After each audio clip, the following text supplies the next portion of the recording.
Thank you, Mr. Chairman. I have an amendment at the desk. Please designate. An amendment to the amendment in the nature of a substitute to the committee print offered by Mrs. Foushee of North Carolina, number 055.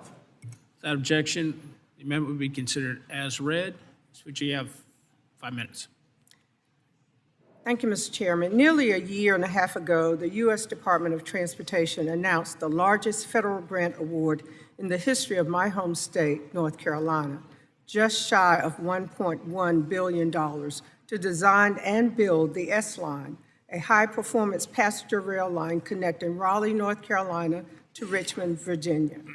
This faster and improved rail service would connect the passenger rail lines already in operation in the state of North Carolina with the larger Northeast Rail Corridor, including direct service to Washington, D.C.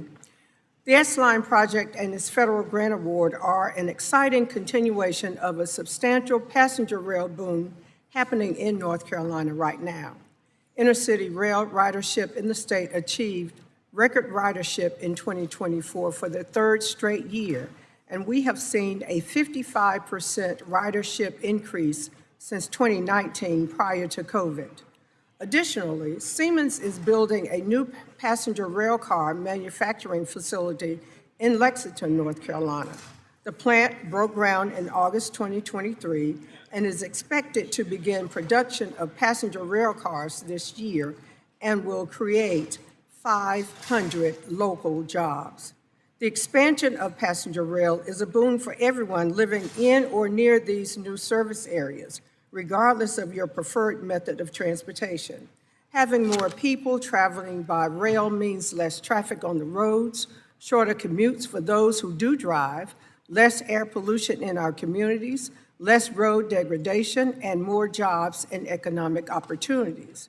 Despite this promising growth in passenger rail and the associated plethora of jobs and economic investment that have come with it, the S-Line project has unfortunately and inexplicably seen its $1.1 billion in funding frozen by the Trump administration and DOT Secretary Duffy. Supposedly frozen for internal review, my office has been unable to receive any guidance, rationale, or transparency from the administration as to why this previously awarded funding has been indefinitely paused. How long these funds will be frozen or whether they will ultimately be released to the state at all. If the current administration successfully claws back congressionally appropriated funding for a project of this magnitude and significance in my state, then they can and will claw back critical transportation and infrastructure funding in other states as well. Case in point, this administration just rescinded funding from 2 federal-state partnerships for intercity passenger rail projects in the Northeast and is threatening to do so for a similar rail project in California.